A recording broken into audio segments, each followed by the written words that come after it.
The bride wore a calf-length white wedding dress with long lace sleeves. The groom wore a starched set of prison blues, the pants a little too long, the shirt tails hanging out. She was glowing. He was nervous. On October 3rd, 1996, the ceremony took place in the large, gray-walled main visiting room of California's San Quentin prison. According to Jim Doyle, writing the San Francisco Chronicle, the bride, Doreen Loy, age 41, was a freelance magazine editor with a bachelor's degree in English and an IQ of 152. The groom, serial killer and rapist Richard Ramirez, was on death row, awaiting execution. 7 years earlier, in 1989, Ramirez had been convicted on 43 counts, including 13 murders, and the authorities have good reason to believe that he had committed several others. For over a year, starting in the spring of 1985, the residents of Los Angeles County lived in fear of the anonymous Night Stalker, as he was called, forcing many to alter their nighttime habits, install better locks on their doors and windows, and invest in electronic security systems. The newspapers dubbed him the Night Stalker because he always attacked at night, like a vampire. The visiting room at San Quentin, with its rows of orange plastic seats bolted to the floor and various vending machines lined up against one wall, was crowded that day with other prisoners and family members who had come on their appointed visiting day. Many of them stared at the infamous inmate and kept their distance, even though the Night Stalker seemed considerably less ferocious than he had been when he had spooked the courtroom at his lengthy trial back in 1989. Instead of his signature dark glasses, Ramirez, now aged 36, wore round prescription glasses. He moved a bit hesitantly and seemed ill at ease. The long-haired brunette who longed to be the Night Stalker's bride had first contacted Ramirez after his arrest in 1985 and had written him nearly 75 letters during his incarceration. He finally proposed to her in 1988, but prison rules delayed their wedding. Other women tried to steal him away from her, visiting him in prison and lavishing him with all kinds of attention. Doreen often ran into them when she came for her visits, and at least one woman threatened physical violence if Doreen didn't abandon her claim on the Night Stalker. But Doreen persevered, and in the end, she got her man. She claimed to be a virgin at the time of their wedding, and marrying Ramirez wouldn't change that because conjugal visits are not permitted for death row inmates. According to Philip Carlo, author of The Night Stalker, Ramirez was drawn to her precisely because she was a virgin. Doreen had been raised a Roman Catholic, but she considered herself an agnostic and could accommodate Ramirez's professed Satanism. When she had purchased their wedding rings, she'd bought a gold band for herself, but a platinum band for her husband-to-be. Satanists don't wear gold, he'd explained to her. The civil ceremony started at 11:10 a.m. and was performed by Mr. L. Weister, who joined two other inmates to their brides that morning. Ramirez's sister Ruth, his brother Joseph, and Joseph's teenage daughter attended. Ramirez cautioned his niece to pull down her skirt. He knew other inmates were ogling her. As the couple said their vows, Doreen was bursting with joy and happiness. Her long-awaited dream was finally coming true. She was becoming Mrs. Richard Ramirez. Doreen chose not to believe the mountain of evidence that had been presented at her husband's trial, especially the testimony that described his gruesome methods. Richard Ramirez typically came in the night, sneaking into his victims' bedrooms. Males were dispatched quickly, usually with a bullet to the head. Females were kept alive to be savored after he ransacked the homes, looking for valuables. After raping and degrading the women, sometimes repeatedly, he would most often kill them, or at least try to. Amazingly, some of his victims managed to survive his various attacks. Of all the serial killers who have plagued the modern world, the Night Stalker was perhaps the most sensational in how he committed his crimes. He was a living nightmare, a boogeyman who invaded bedrooms and tore innocent people from their dreams. His method was worthy of a B-grade Hollywood horror movie. He was a killer tailor-made for his prime hunting ground, Los Angeles. In 1978, 18-year-old Ricardo Leyva, a.k.a. Richard Ramirez, moved to Southern California from El Paso, Texas, his hometown, According to UPI reporters Aurelio Rojas and K. Max Sisk, he dropped out of the 9th grade and had been living the life of a slacker, smoking marijuana and living on convenience store junk food. His diet was so rich in sugar, his teeth eventually started to rot, which made his breath foul and offensive, but his halitosis fit in with the demonic personality he was intentionally cultivating. His habitual pot smoking led to several arrests for possession, as well as a misdemeanor theft charge. In California, he was twice arrested for auto theft, in Pasadena in 1981 and Los Angeles in 1984. His father would remain that Richard was a good boy whose marijuana consumption put him out of control, but it would be hard to pinpoint precisely what influences sent Richard Ramirez in the direction of devil worship.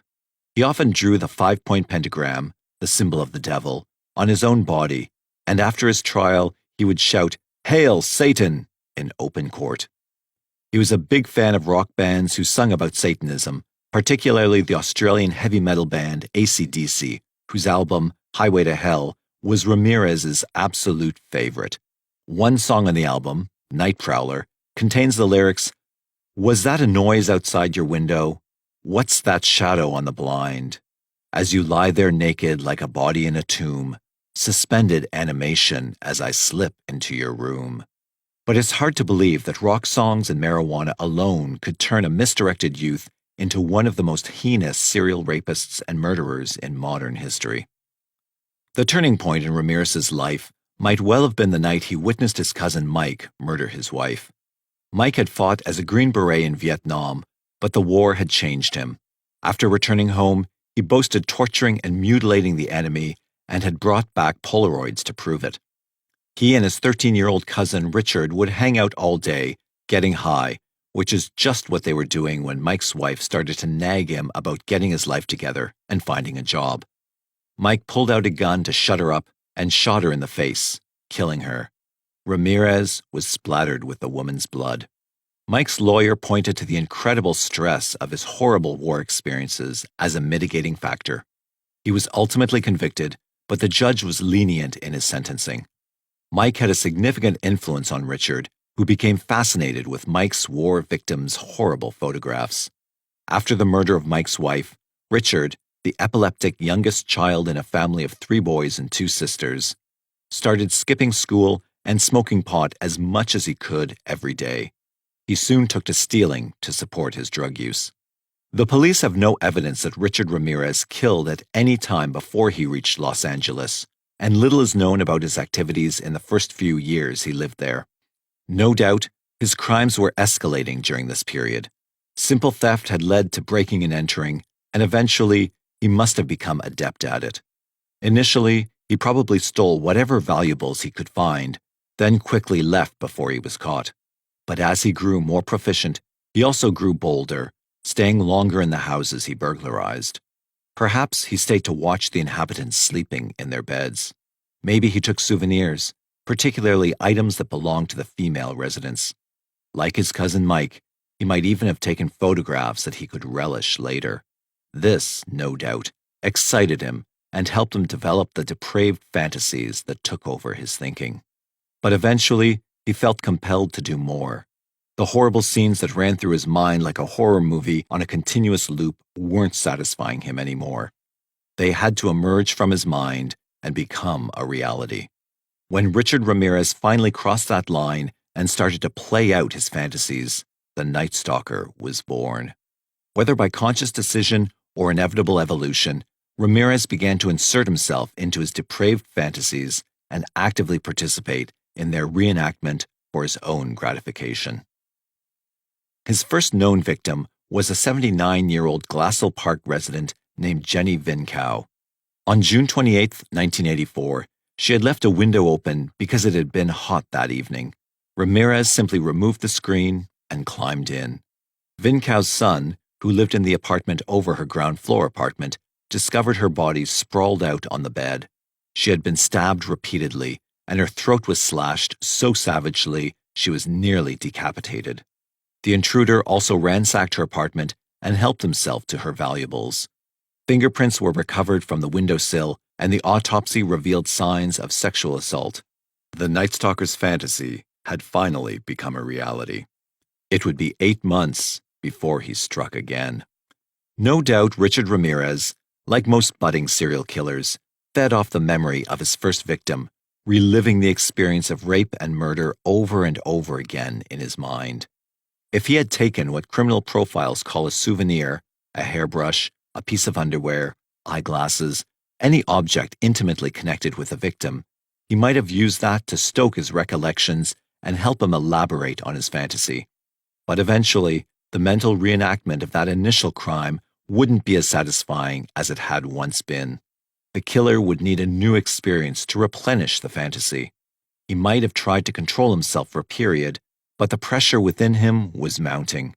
Eventually, he would give in to his compulsion and do it again. On March 17, 1985, at 11:30 p.m., 20-year-old Angela Barrios was just returning home from a long day at work. She lived in a condominium that she shared with a roommate in Rosemead, a middle-class town northeast of Los Angeles. She pulled her car into the driveway and opened the garage door with a remote control. She was tired and hadn't had dinner yet. All she wanted to do was get inside and unwind. But as she got out of her car, she heard something behind her. A dark figure suddenly rushed up to her. He was tall and dressed entirely in black. A navy blue baseball cap was pulled down low over his brow. He was holding a gun. He pointed the gun in her face, holding it just inches from her nose. She pleaded with him not to kill her. She tried not to look at his face, hoping that he might spare her, but she couldn't help but look. His eyes were cold and hard. She continued to beg for mercy, but he ignored her. Perhaps he was angered by her pleading, and he pulled the trigger. The sound of the gunshot was like an explosion in the enclosed garage. Angela collapsed on the concrete floor.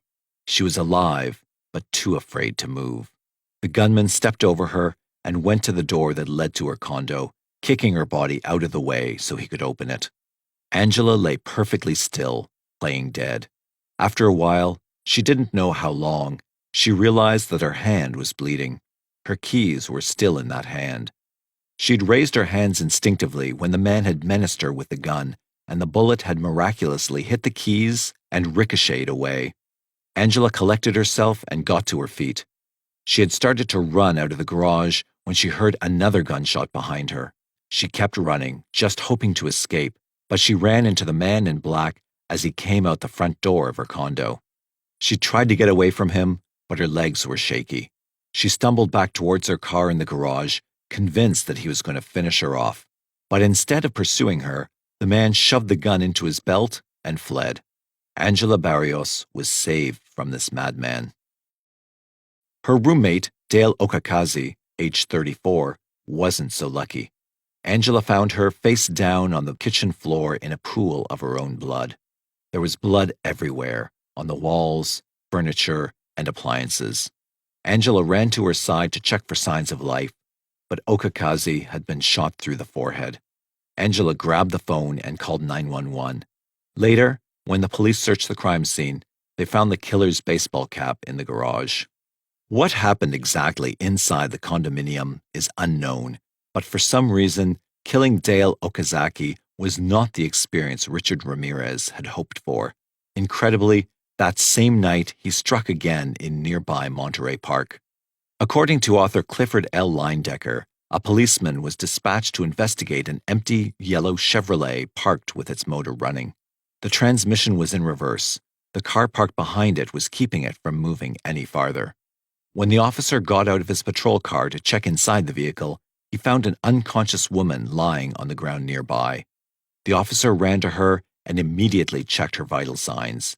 He noticed that her stockings were ripped and that there was an ugly bruise on her leg. She was alive, but just barely.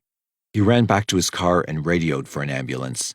When he returned to the woman, he discovered a metal medallion and a torn section of a $20 bill on the pavement. He tried to revive her, hoping she could tell him what had happened, but her breathing was labored. He could tell she was in trouble and needed immediate medical attention, but in the dim light, he hadn't noticed that she had been shot several times. The woman, a 30-year-old Taiwanese native named Xia Lian Yu, known to her friends as Victoria, died before the ambulance arrived. The killer was in a frenzy. Killing Dale Okazaki had not satisfied his need, so on the spur of the moment, he had attacked Xia Lianyu. But murdering and assaulting her might not have done it for him, because he murdered an 8-year-old girl in Eagle Rock, California, 3 days later.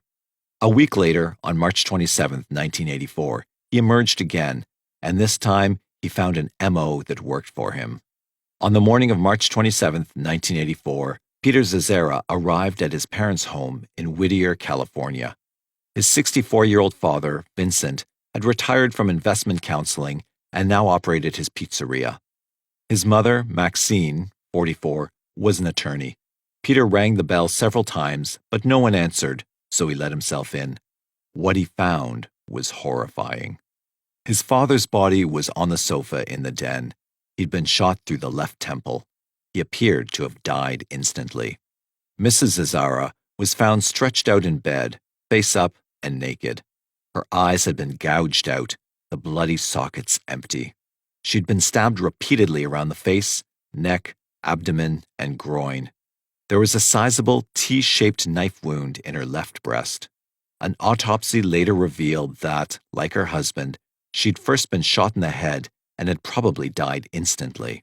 The stabbing and mutilation were done post-mortem. The house had been ransacked and valuables were taken. With these killings, Richard Ramirez had discovered a method that accomplished his goals and satisfied his fantasy, for he repeated it many times. Dispatch the mail quickly to get him out of the way so that he could have his perverse way with the woman in the house. The man was just an impediment and not part of the fantasy. The woman was the real object of desire. 6 weeks later, Richard Ramirez returned to Monterey Park and broke into the home of Harold and Jean Wu, waking them from a sound sleep. Ramirez took care of Mr. Wu first, shooting the 66-year-old man through the head. He pummeled Mrs. Wu, 63, viciously with his fists, demanding to know where she kept her money. She was too worried about her husband to be coherent, so he bound her hands behind her back with thumb cuffs to keep her still as he searched the house. After he found what he wanted, he returned to the bedroom, dragged the tiny woman to the side of the bed, and raped her. When he was finished, he left. Mr. Wu, however, was not dead. Despite his terrible head wound, he'd managed to crawl to the den where he dialed 911. He could not tell the dispatcher what the problem was, but the call was traced, and an ambulance and patrol car were dispatched to the Wu's address. Harold Wu was rushed to the hospital, but died later that night. Jean Wu was treated for her injuries. She was able to give the police a physical description of her attacker. 2 weeks later, on May 30th, Ruth Wilson, 41, was awakened in the middle of the night by a flashlight shining in her face. Ramirez had silently broken into her Burbank home and was holding a gun to her head. He ordered her to get out of bed and go to her 12-year-old son's room. Ramirez jumped on the boy's bed and put a gun to the child's head, warning Ruth Wilson not to make a sound. He handcuffed the boy and locked him in a closet. "Don't look at me," he snarled at Ruth. "If you look at me again, I'll shoot you." Assuming he was a burglar, she offered to give him her most valuable possession, a gold and diamond necklace. She led him to the dresser in her bedroom where she kept it, hoping that this would placate him. But it didn't. After rummaging through the house, he ordered her to turn around and put her hands together. He tied her up behind her back with a pair of pantyhose. He then shoved her onto the bed as she pleaded with him. After tearing off her pink nightgown, he raped and sodomized her. His breath was so hot and foul as he lay on her, she nearly gagged. Ruth Wilson told Ramirez he must have had a very unhappy life to have done this to her. He told her she looked pretty good for her age and said he would let her live even though he had killed many others. When she complained that the pantyhose around her wrists were cutting off her circulation, he loosened them for her and brought her a robe before taking her son out of the closet and handcuffing them side by side. Ramirez left them there. Later, the boy was able to get to a phone and call 911. When the police asked Ruth to describe her attacker, she told them that he was a tall Hispanic with long, dark hair. The attacks continued, throwing the city of Los Angeles into a state of panic. One police official referred to the killer rapist as the Valley Intruder. The newspapers dubbed him the Midnight Stalker, conjuring up images of a modern-day Dracula or Jack the Ripper. But Ramirez was just getting started. In the spring of 1985, he was going through a period of escalation. By the summer, he was on a full-blown rampage. On May 29th, Malvia Keller, 83, and her invalid sister Blanche Wolfe, 80, were found in Keller's Monrovia home. Both women had been beaten so severely with a hammer that the handle was split when the police found it. Blanche had a puncture wound above one ear. An inverted pentagram with the tip pointing down had been drawn in lipstick on Malvia's inner thigh. A second pentagram was found on the bedroom wall over Blanche's comatose body. Ramirez had tried to rape Malvia, the older sister.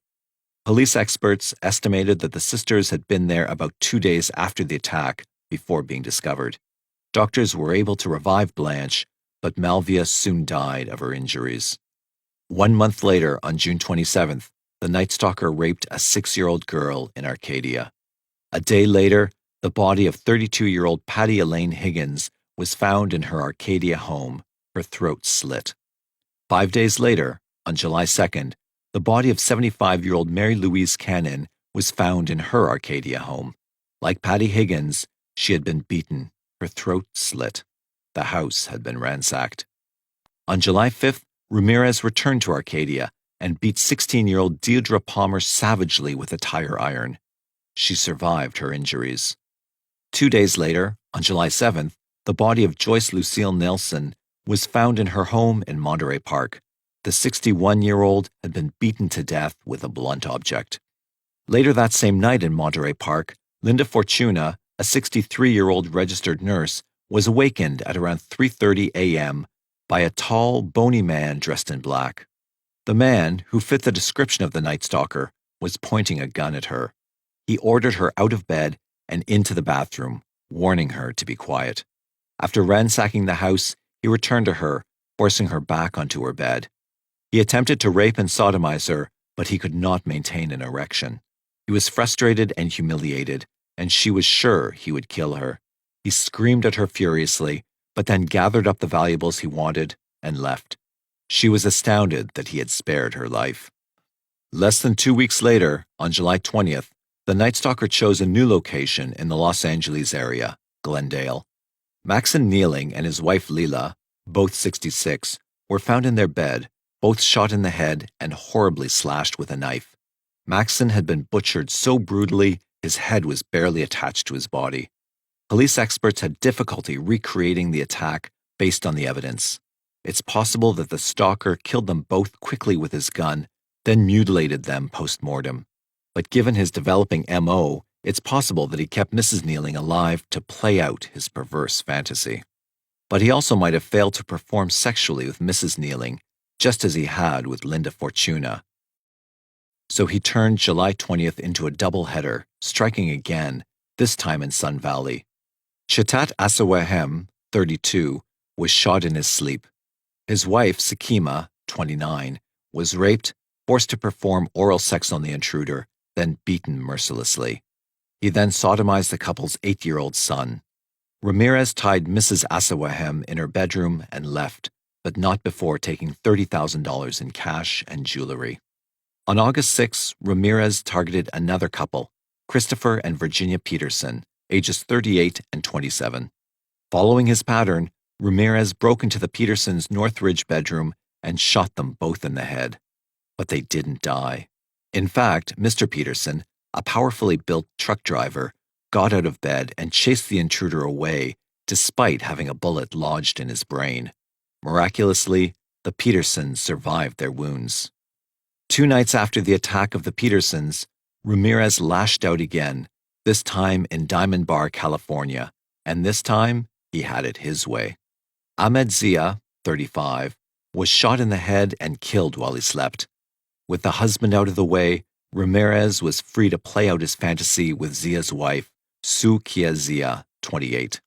The Night Stalker raped her, sodomized her, and forced her to perform fellatio on him. This was Ramirez's M.O. played out the way he liked it, and the experts who profiled him believed that this was the way he would attack again and again, probably adding a little something more each time, a new perversion, a twist on an old predilection, and most likely increasing the physical brutality. Los Angeles County was terrified. The Night Stalker's crimes were becoming more frequent. The cooling-off periods were shortening, and his rage was escalating. There was little doubt that he would strike again. The only question was where and when. But as it turned out, Ramirez decided to abandon his familiar territory. After the attack on the Zias, he headed north. On August 18, 1985, Peter and Barbara Pan were found in their blood-soaked bed in Lake Merced, a suburb of San Francisco. Both had been shot in the head.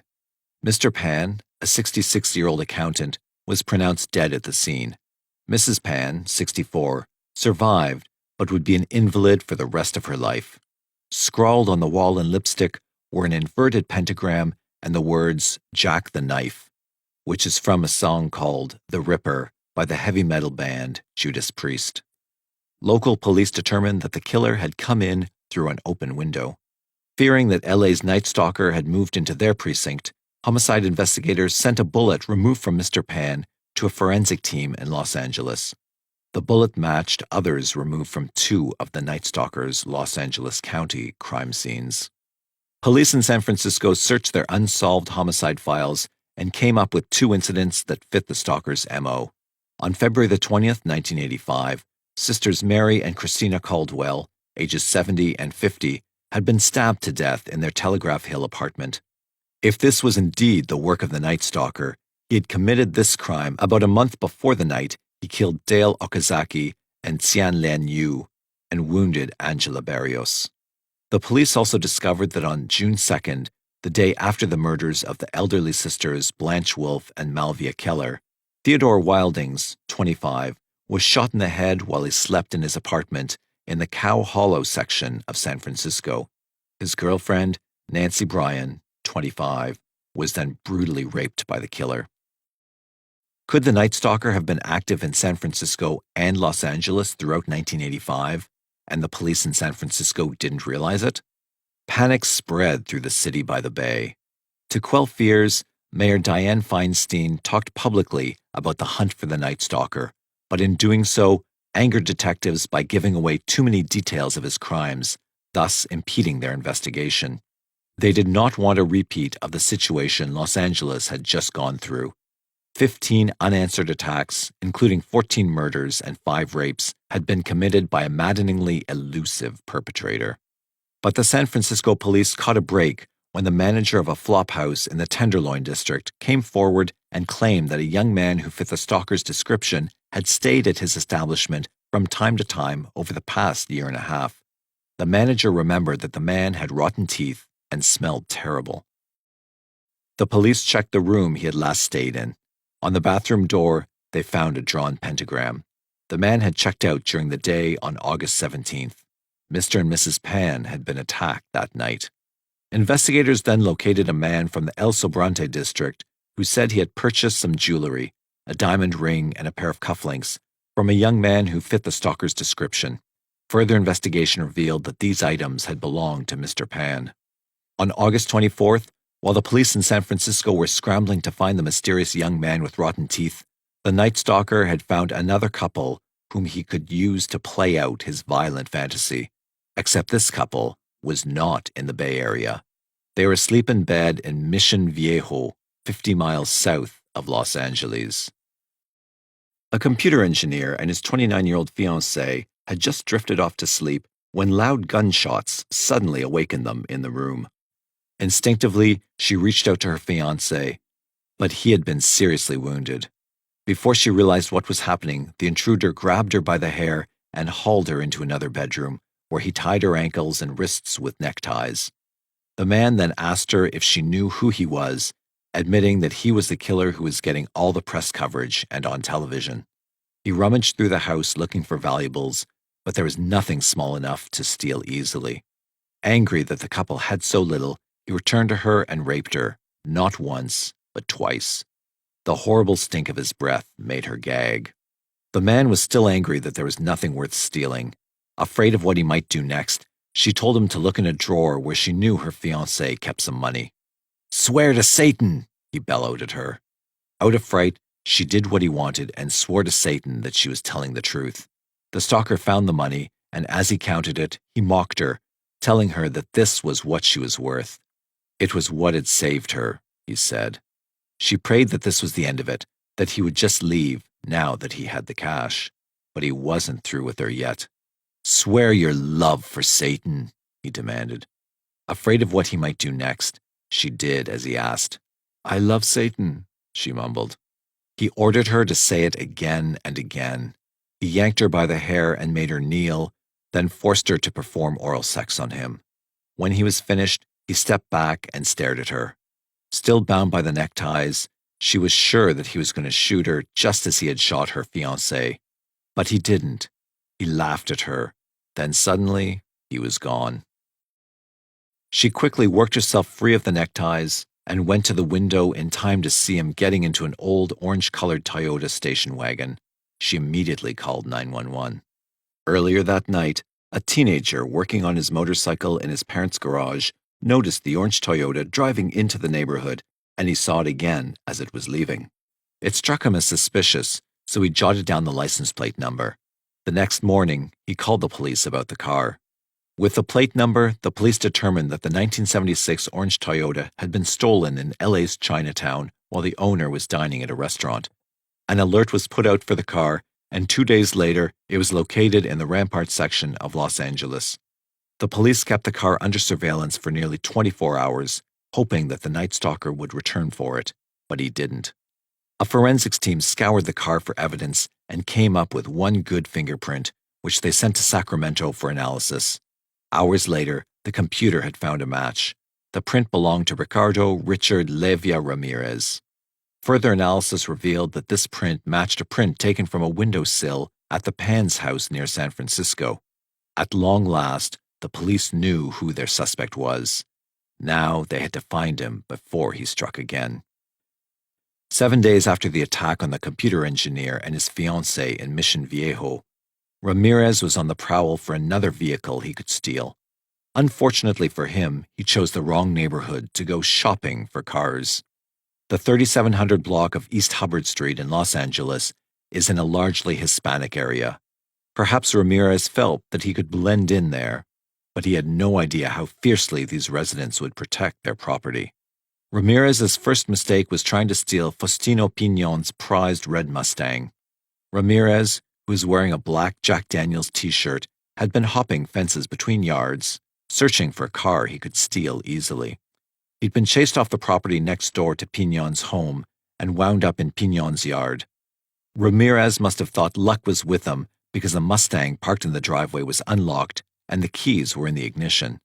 He jumped in and started the engine, but he hadn't noticed that the car's owner was underneath the car on his back, working on the transmission. As soon as Piñon, 56, heard the engine start, he rolled out from under the car. Incensed that anyone would dare touch his prized possession, Piñon reached through the window and grabbed Ramirez around the neck.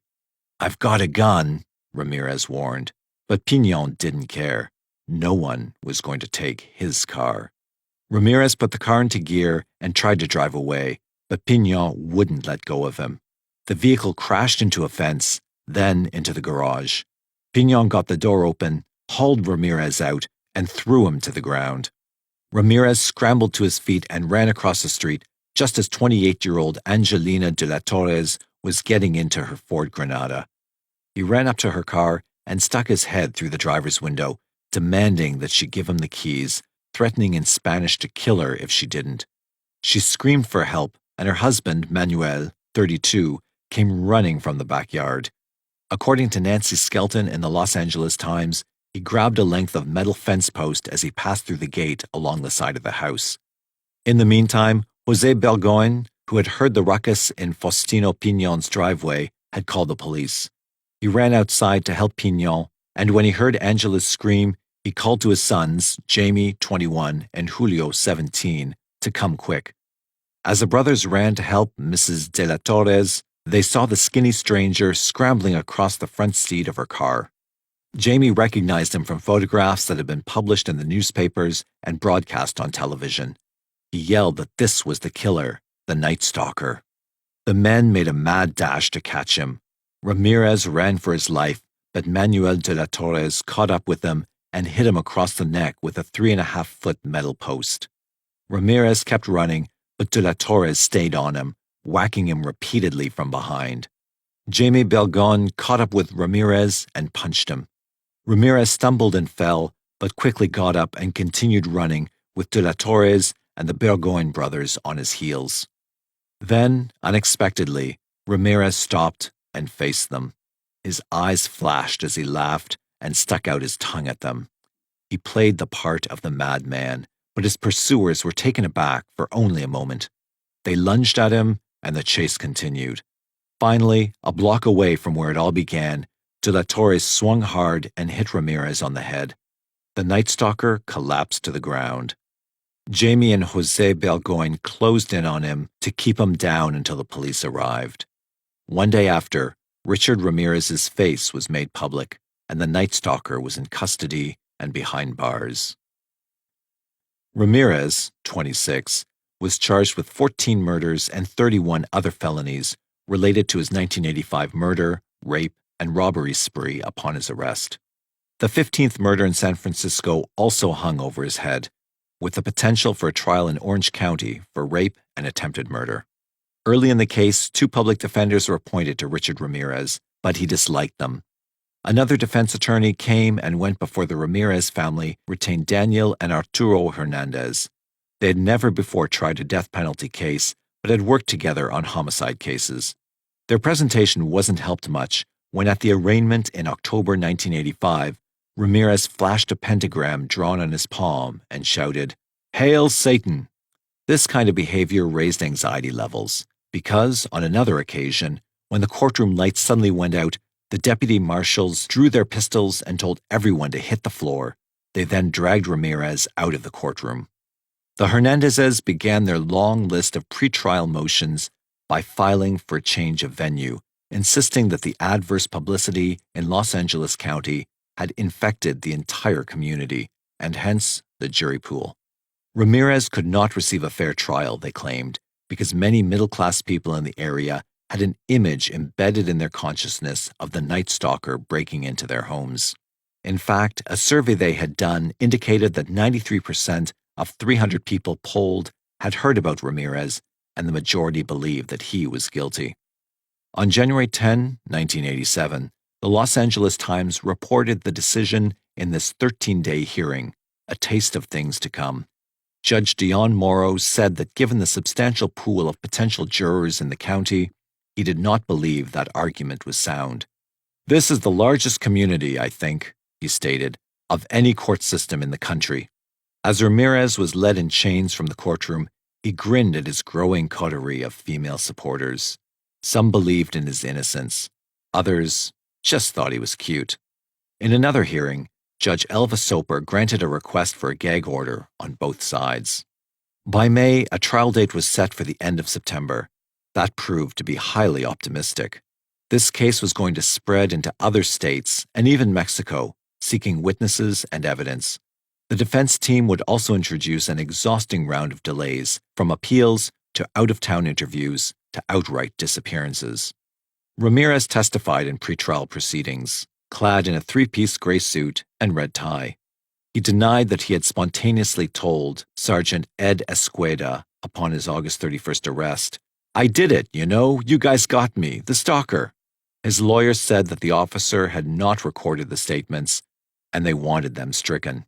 Superior Court Judge Michael Tynan, who would sit for the trial, denied the motion.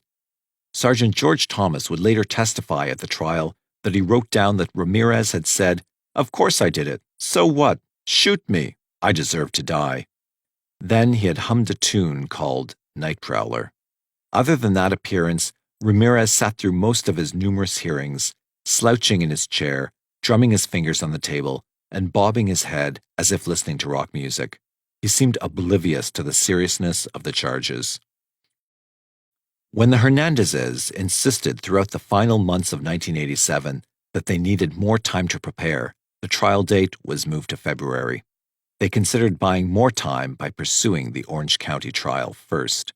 In November, to avoid an extra trial, one murder and one felony count were dismissed.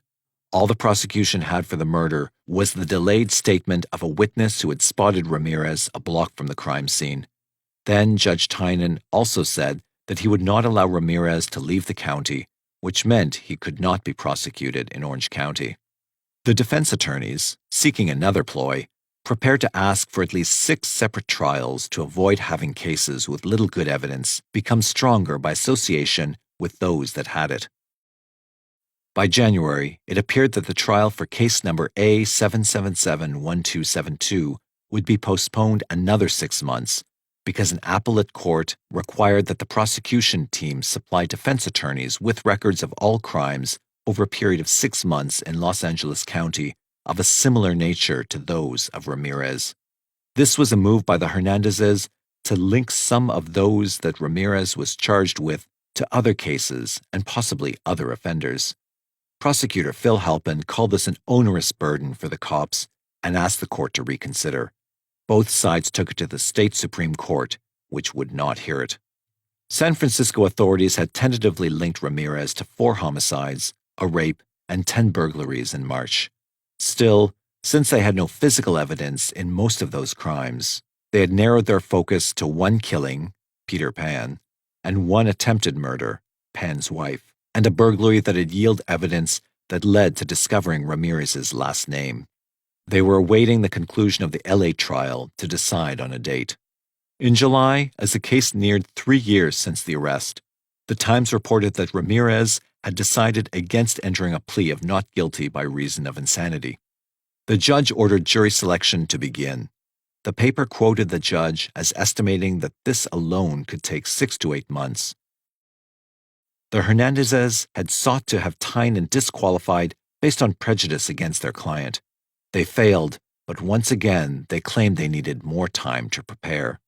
Impatient with the defense motions, mostly to suppress evidence that numbered nearly 100, LA County Prosecutor Phil Halpin finalized his case and filed the charges, taking the defense by surprise.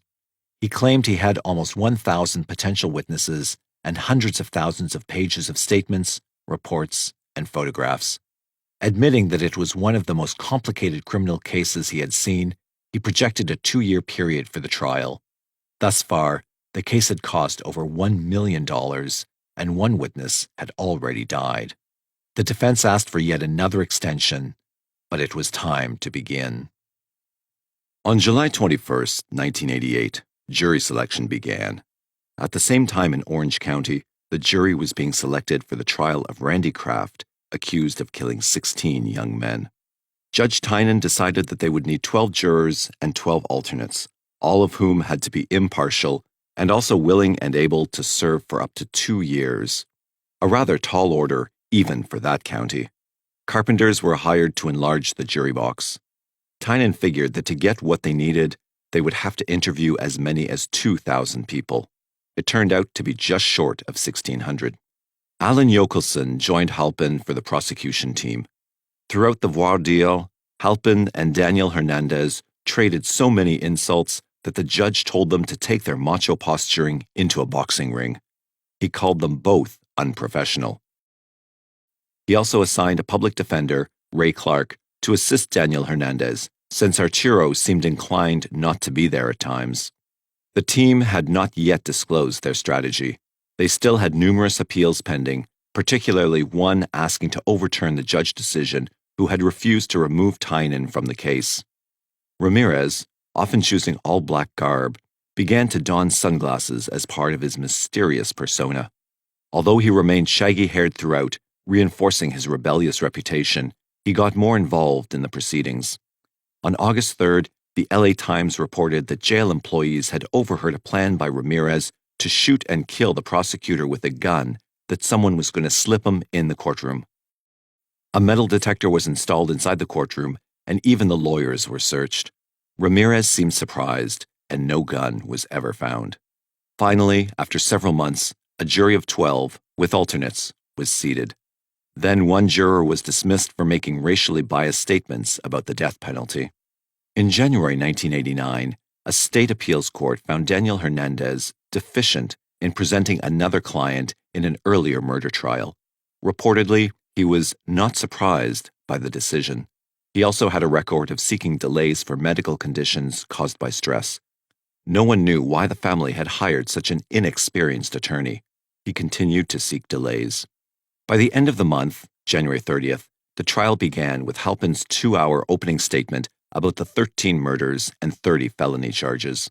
He intended to introduce at least 400 exhibits as evidence, including fingerprints, ballistics evidence, and shoe impressions, one of which had been on the face of one victim. On that same day, the Times reported that in jail in 1985, Ramirez had referred to himself as a supercriminal, claiming he loved to kill and had murdered 20 people. "I loved all that blood," a sheriff's deputy quoted him as saying. Halpin hoped to enter these statements as evidence. Hernandez declined to make an opening statement at this stage. His strategy remained veiled. Then the case really began. While some witnesses had a difficult time with memory recall 4 years after the crimes, others were quite certain of their identification of Richard Ramirez. A few offered lengthy descriptions of their ordeal at the hand of Ramirez, sometimes while he leafed through a notebook of bloody crime scene photos. The defendant, when asked, refused to remove his sunglasses. Halpin used circumstantial evidence to link Ramirez with the Avia shoes that left prints at crime scenes, with his appearance in the vicinity of the crimes, with his shifting MO, and with possession of items removed from the victims or their homes. He also had fingerprints and signature evidence. On April 14th, after using 137 witnesses and 521 exhibits, the prosecution rested its case. But then, it had become clear that the defense strategy would be that the 8 eyewitnesses, some of whom were survivors, had all mistakenly identified Ramirez. Some other guy had done it all. They were granted 2 weeks to prepare. One hurdle the defense team had to jump was the numerous pentagrams left at crime scenes, in a car that bore Ramirez's fingerprint, on the thigh of a victim, on Ramirez, and in his cell. This was a means of linking the crimes, mostly since Ramirez was a self-proclaimed Satanist. He had allegedly forced one surviving victim to swear allegiance to Satan as he assaulted her and shot her husband. Besides fingerprint and impression evidence from Avia shoes, allegedly worn by Ramirez, though they could not be found, ballistics evidence showed the use of 4 different guns, one of which was traced to a man who said he had gotten it from Ramirez. The defense began 3 weeks later, on May 9th, in part because on May 2nd, one of the prosecution's witnesses was ordered to retestify. He had admitted to withholding information while under oath, as he had described jewelry and consumer items linked to the victims and received from Ramirez. Halpin himself had uncovered the deception and said it was not damaging to the case. Hernandez withheld judgment but looked for an appeal opportunity. On May 4th, the Times ran a piece about Ramirez's state of mind, saying he was gloomy and distraught, and that he did not want to put on a defense. The lawyers told the judge that this was a possibility, although they had advised him otherwise. Tynan granted a recess so they could talk further with their client. Ultimately, it was decided to go on with the trial, and they brought in 38 witnesses. The defense team essentially claimed that the prosecution's evidence was inconclusive or defective.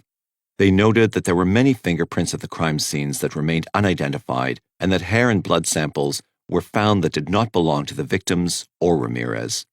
In a surprise move, they had Ramirez's father, Julian Ramirez Tapia, take the stand to say that Richard had been in El Paso, Texas, for 8 days starting around May 24, 1985.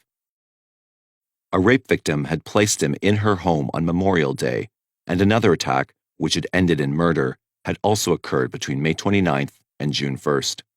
The defense attorneys also found testimony to the effect that police officers had covertly alerted witnesses to Ramirez's position in the lineup after his arrest. Psychologist Elizabeth Loftus, an expert in eyewitness testimony from the University of Washington, testified that the stress of assault might have affected the witness's ability to recall details accurately. She also pointed out that errors are more likely when the attacker and victims are of different races. Yet she conceded under cross-examination that those victims who had more than a fleeting exposure to Ramirez were likely to be more accurate. On May 25th, defense witness Sandra Hotchkiss claimed to have been Ramirez's accomplice in numerous daytime burglaries in 1985, some of which had occurred during his alleged murder spree. She said that none of these incidents was violent. She added that he was jumpy and amateurish. She broke off with him, but was eventually arrested and convicted of other burglaries. Throughout this trial phase, several disturbances occurred, such as charts falling from easels, Daniel Hernandez sweating profusely, and evidence being erroneously represented. The newspapers pointed out that not once had the defense attorneys claimed their client was innocent. Hernandez commented in the papers that they merely wanted to prove that the prosecution's case was faulty. Rebuttal witnesses for the prosecution contradicted the testimony of Ramirez's father by showing that Ramirez was, in fact, in Los Angeles having dental work done at the time that his father said he was in El Paso. A comparison of Ramirez's teeth to the charts left no doubt, though Ramirez had used an alias. A newspaper reporter, David Hancock, also contradicted the alibi by indicating that he had interviewed Ramirez Tapia in August 1985. At that time, the man had claimed that he had not seen his son in at least 2 years. Daniel Hernandez was allowed to fly to Texas to seek out more witnesses who might have seen Ramirez. The jury was allowed to go on vacation until July 10th. Hernandez found 2 witnesses, but Halpin made the point that if he'd gone by plane, Ramirez could still have made it back in time to commit both attacks. One survivor had identified a piece of jewelry as hers that had admittedly been found in the El Paso room of Ramirez's sister. Yet relatives of the woman murdered in May 1985 had photos of appliances from her home that had been in Ramirez's possession. In closing arguments that lasted from July 12th to 25th, each side emphasized the other side's case's weaknesses and the strengths of its own.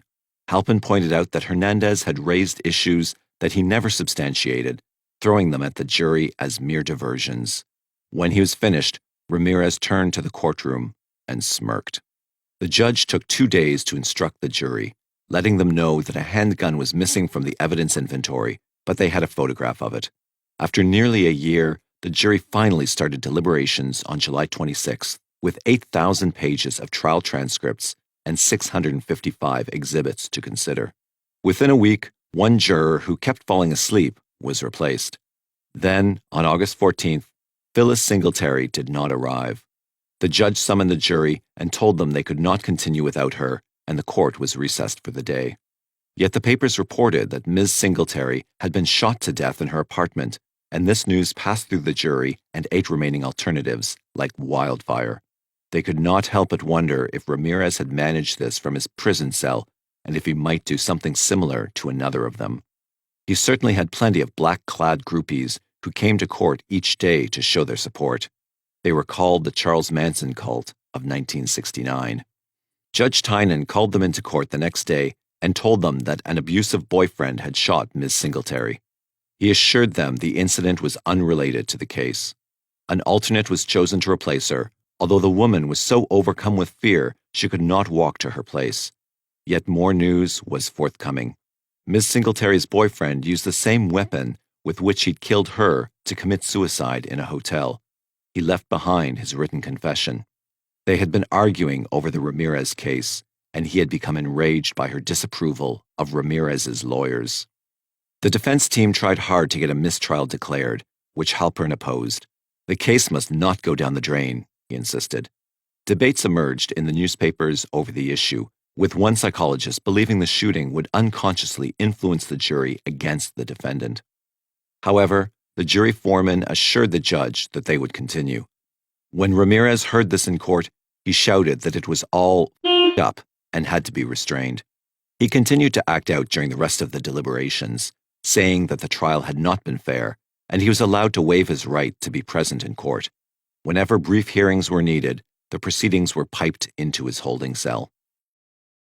On September 20th, almost 2 months after they had begun, the jury announced that they had reached a unanimous decision. Ramirez elected not to attend the reading. Neither did his coterie of girlfriends. On each of the 43 counts, the jury had voted guilty and had affirmed 19 special circumstances that made him eligible for the death penalty. Upon leaving his cell, Ramirez flashed a devil sign, 2-finger for horns, at photographers and made a single comment: evil. The defense team asked Ramirez to assist with the penalty phase because, without mitigating factors, he surely would be condemned to death. "Dying doesn't scare me," he responded. "I'll be in hell with Satan." He told his lawyers that he would not beg. So, to everyone's surprise, they offered no witnesses and did not call him to plead for his life. Halpin said later that this decision had caught him flat-footed.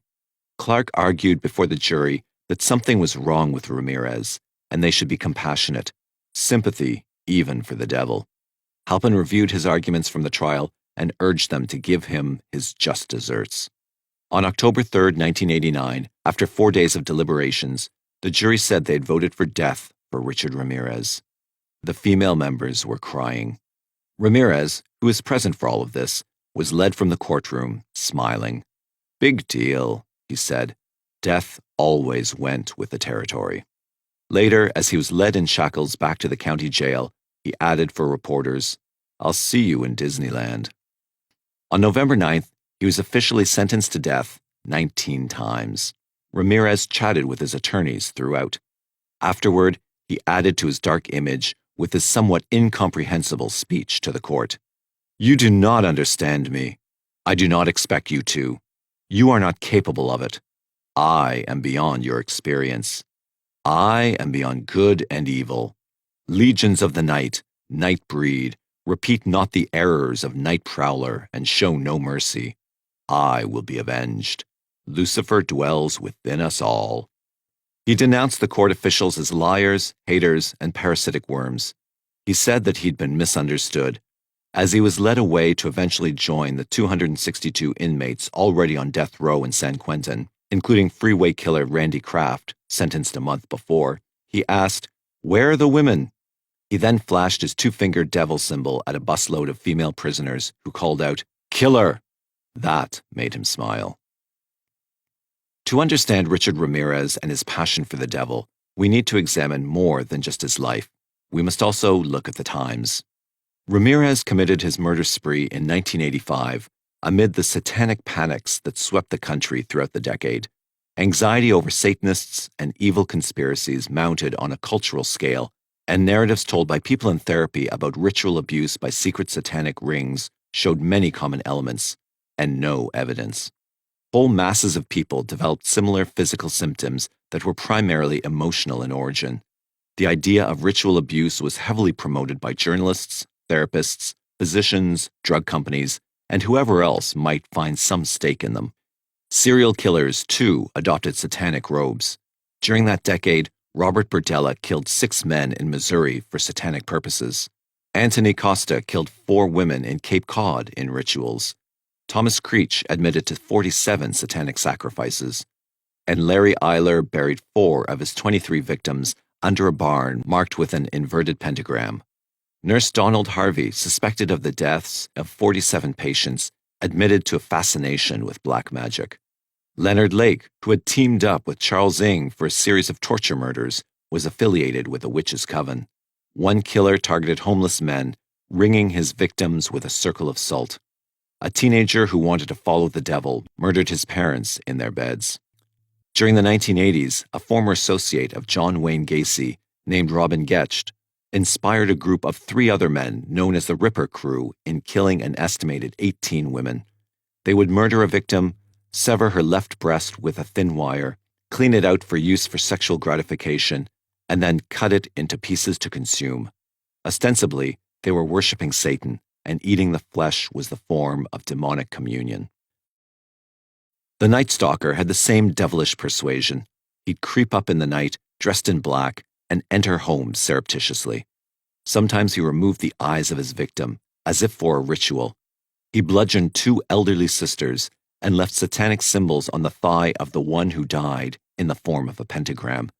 He also drew pentagrams on the walls in lipstick. When he was arrested, Ramirez reportedly said he was a minion of Satan, sent to commit the Dark One's dirty work. Was this admission some kind of preparation for an insanity defense, or something he truly believed? If he believed it, did it inspire more savagery? Did it cause him to kill? Let's review some of the influential factors of his life that have been commonly linked to violent temperament development. He was born in El Paso, Texas in 1960, the youngest of 5 children.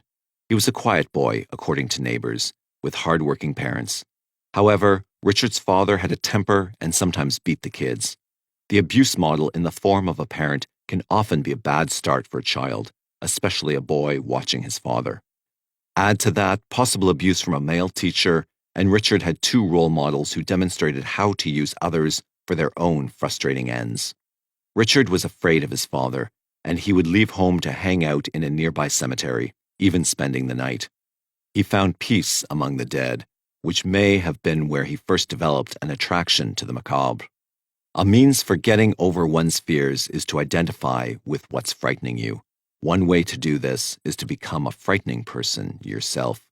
More than one criminal has become the very thing that scared him, turning from victim into a victimizer. Yet Ramirez would take this transformation another step. It would become more than just frightening people. He would want to mutilate them, degrade them, and radiate their fear in larger ripples at others. Ramirez also suffered from epileptic seizures, possibly viewed as a weakness in that South Texas culture, since it forced him to give up football. And he became something of a loner in school. He was thin and girlish in appearance, so he may have been ridiculed. Yet he had ambitions to become famous. He wanted people to know him. He wanted to make a difference. He looked up to an older cousin named Mike, who may have become a father substitute. Mike loved to prove how tough he was, especially by fighting. As Richard hung out with him day after day, absorbing Mike's life philosophies, he learned a new outlook. Mike had survived the rigors of Vietnam, and when he returned, even more hardened and covered in tattoos, he became larger than life in Richard's eyes. He'd come through an ordeal, and he had secrets from an exotic place. That was pretty exciting, but even better were the photographs that Mike liked to show Richard of the butchered dead, including women. He said that killing made him feel like a god, and there was nothing more powerful. Mike bragged that he had raped and murdered several women, and he had the photos to prove it. While Richard may have been shocked initially, he eventually got used to such sights, mostly since it was essential to show Mike that he could handle it.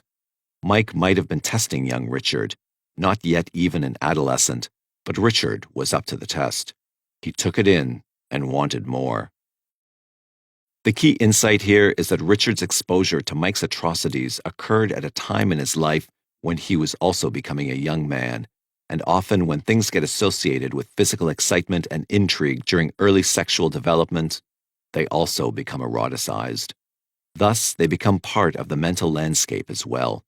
Sexual fantasies can develop from the associated images, and those fantasies become repetitive and more detailed throughout one's life and may lay the groundwork for later acts. Richard supposedly had viewed Polaroids of Mike in sexual activity in which the woman was a helpless victim, and of Mike murdering these same women.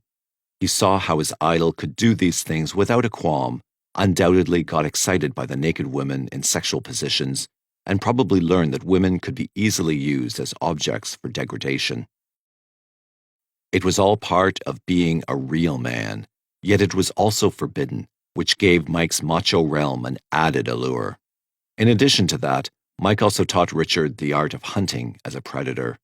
They would go out into the desert at night and observe and sneak up on animals. Mike then would show Richard how to kill an animal with a knife or gun, and it's likely they indulged in some bloody aspects of this sport.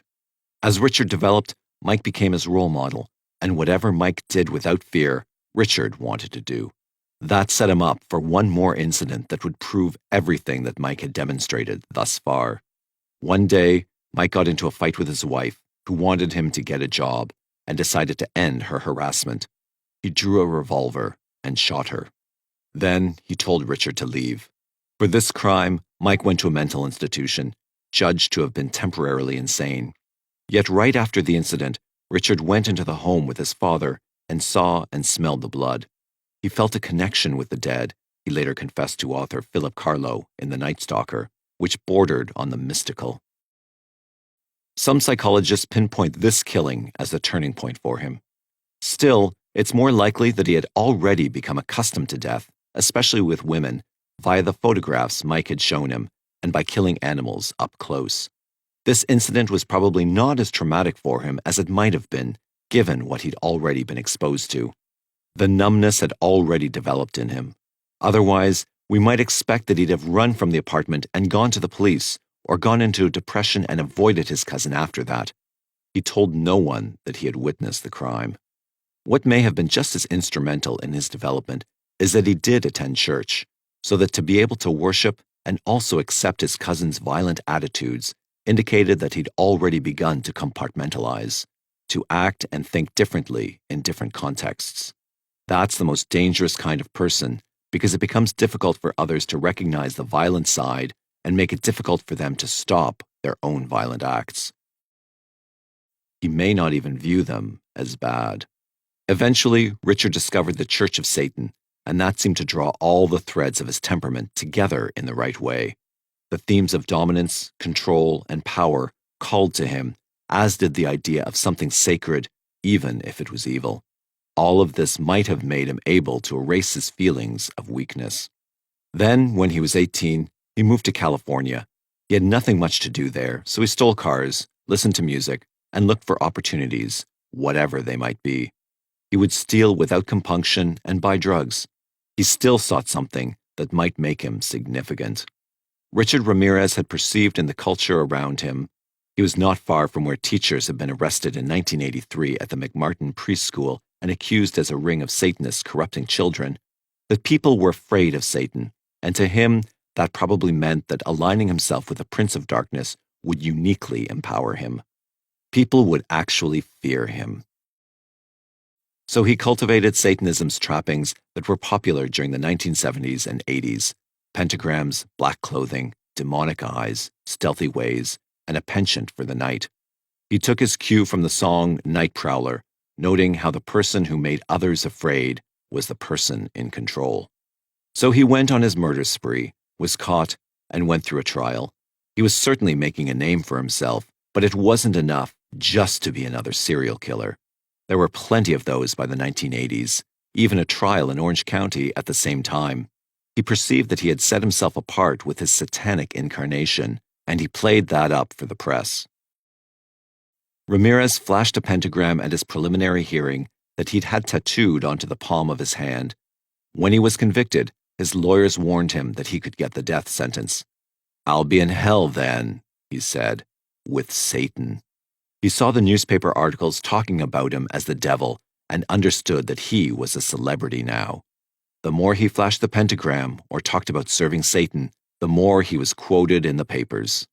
He adopted sunglasses to enhance his mystique. He embraced the idea that he was a monster. Even during the trial, when one juror was murdered, the incident made other jurors wonder if Ramirez had called forth demons to attack that person. They were fearful that he might pick them off. He'd often tried to intimidate them individually with his stares. He was sentenced to death and sent to death row in San Quentin. When talking to police officers, he was quite curious as to whether there would now be books about him, as there were about Ted Bundy and Jack the Ripper. He loved the idea that someone had made a movie. During the 1990s, Jason Moss wrote to Ramirez as part of his project to write to serial killers, and Ramirez reportedly wanted him to become a Satanist. Since Ramirez's beliefs seem fundamental to his desire to be notorious and unique, it's difficult to know to what degree he was sincerely devoted to Satan.